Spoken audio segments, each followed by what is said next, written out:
कैलाश पर्वत। मैं एक साधक हूँ, लेकिन अक्सर मुझे दुर्गंध महसूस होती है या फिर मुझे सुगंध महसूस होती है। एक कमेंट इसे बोल सकते हैं। अगर आप एक साधक हैं तो सीधी सी बात है, सूक्ष्म संसार की, इनविजिबल वर्ल्ड की बहुत सारी एंटिटीज से आपका इंटरेक्शन होगा।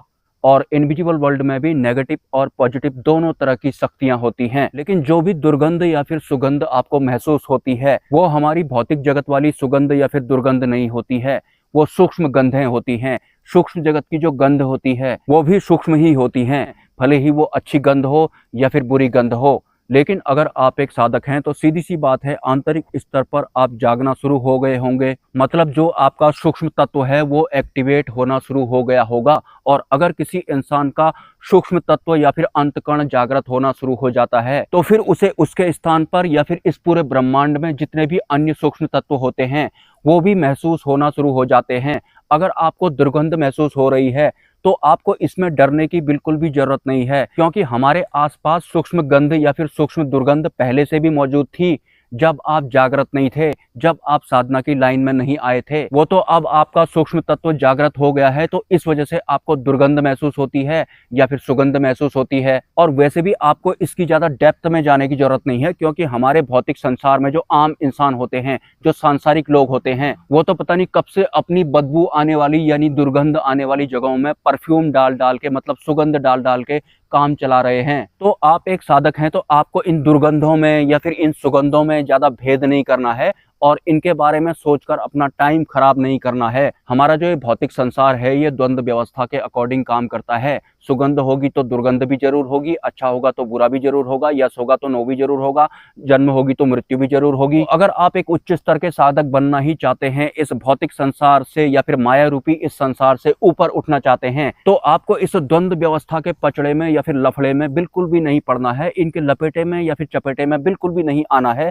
आपको आंतरिक स्तर पर पहले ही इस बात का बोध हो जाना चाहिए कि हम जिस फिजिकल वर्ल्ड में रहते हैं ये द्वंद्व व्यवस्था के अंडर में काम करता है, तो बदबू आएगी तो खुशबू भी जरूर आएगी। और आपको इस गलत फहमी में भी बिल्कुल भी नहीं रहना है कि मेरे आसपास अगर दुर्गंध आ रही है तो वो कोई नेगेटिव ऊर्जा ही होगी, और अगर वो कोई नेगेटिव ऊर्जा ही होगी तो इसका बिल्कुल भी मतलब नहीं है कि वो अब आपको नुकसान पहुंचाने ही आई होगी। वो अपनी अवस्था के हिसाब से सरवाइव कर रहे होते हैं, हम अपनी अवस्था के हिसाब से सरवाइव कर रहे हैं। बहुत सारी सूक्ष्म जगत की शक्तियां तो बिना मतलब के ही हमारे आसपास बैठे रहती हैं। वो पॉजिटिव भी हो सकती हैं, नेगेटिव भी हो सकती हैं, लेकिन उनका आपसे किसी भी तरह का कोई लेना देना नहीं होता है। लेकिन किसी इंसान को अगर दुर्गंध महसूस हो जाती है तो फिर वो सोच में पड़ जाता है कि कहीं मेरे आसपास कोई नेगेटिव ऊर्जा तो नहीं है।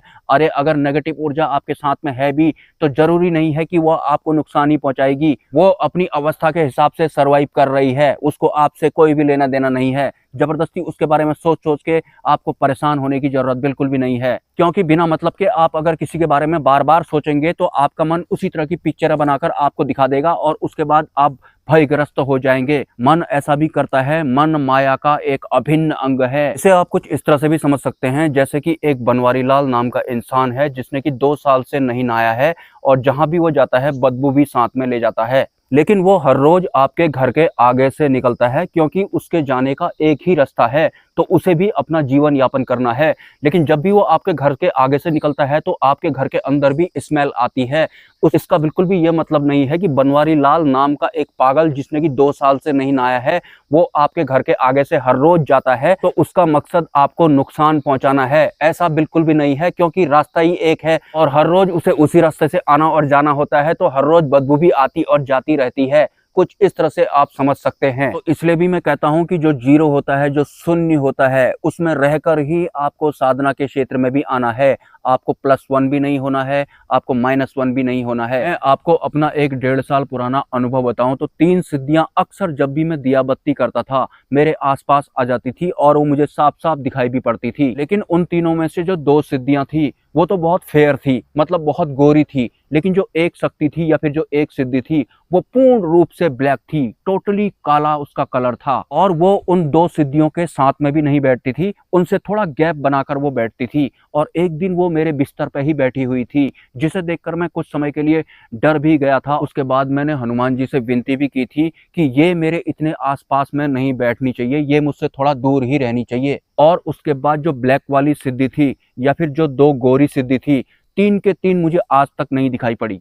लेकिन उन तीनों में से कोई भी एक अगर मेरे आसपास होता था तो मुझे चमेली की सुगंध आने लगती थी। और शुरू-शुरू में काफ़ी मैं कन्फ्यूज़ था कि कहीं मेरे आसपास कोई चमेली का ऑयल तो यूज़ नहीं कर रहा है, लेकिन ऐसा कुछ भी नहीं था। आपको अगर सिद्धियों को बहुत तेज़ी से आकर्षित करना है, तो आप चमेली का तेल का दिया जला सकते हैं। मैं भी जलाया करता था, मैं आजकल भी जलाता हूँ।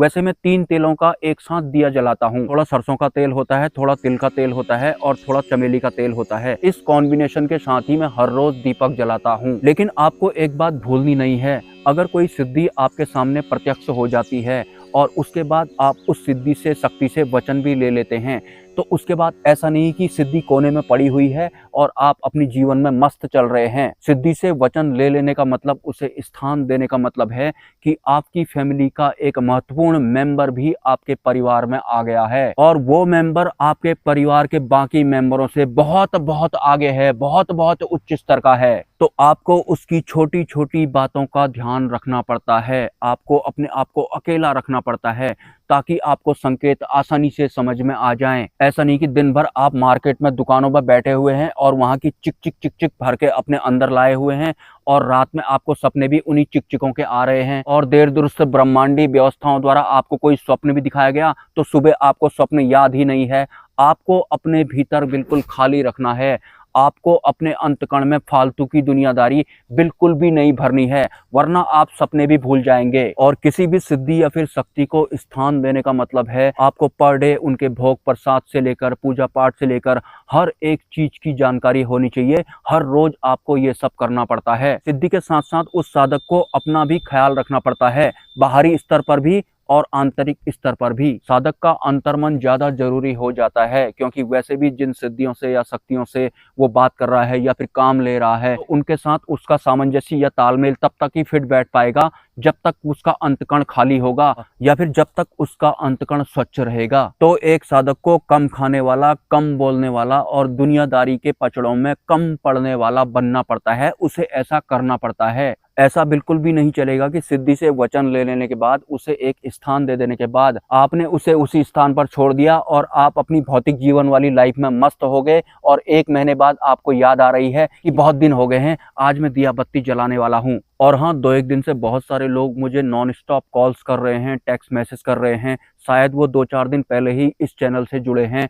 आपको इस चैनल के ऑलमोस्ट हर एक वीडियो को आंख बंद करके और कान बंद करके देख और सुन लेना है। उसके बाद जाकर ही आप मुझे कॉल करने की सोच सकते हैं। मैं लोक कल्याण का या फिर जन कल्याण का काम नहीं करता हूं। अगर आप किसी परेशानी से जूझ रहे हैं, आपको सिद्धि प्राप्त करनी है या फिर आप एक लॉयल गुरु चाहते हैं, तो इस विषय पर ऑलरेडी मैं वीडियोज बना चुका हूं। मुझे जो भी करना है मैं इस वीडियो के माध्यम से ही करने वाला हूं। पर्सनली मैं कुछ भी नहीं करने वाला हूं। वो बात अलग है कि मेरे वीडियो में बोले गए शब्द बहुत सारे लोगों से मैच हो जाते हैं और उसके बाद उन्हें लगता है कि मिल गया मुझे कोई ऐसा बाबा जिससे होगा मेरा कल्याण, और उन्होंने सीधे सीधे मुझे फोन करना शुरू कर दिया और उसके बाद कमेंट भी करने लगते हैं कि अगर आपको बात ही नहीं करनी है तो आपने मोबाइल नंबर दिया ही क्यों है। तो जरा समय निकालकर आपको इस चैनल के अदर वीडियो चेक करने हैं। उसके बाद आपके अंदर किसी भी तरह का कोई कमेंट करने का विचार ही नहीं आएगा।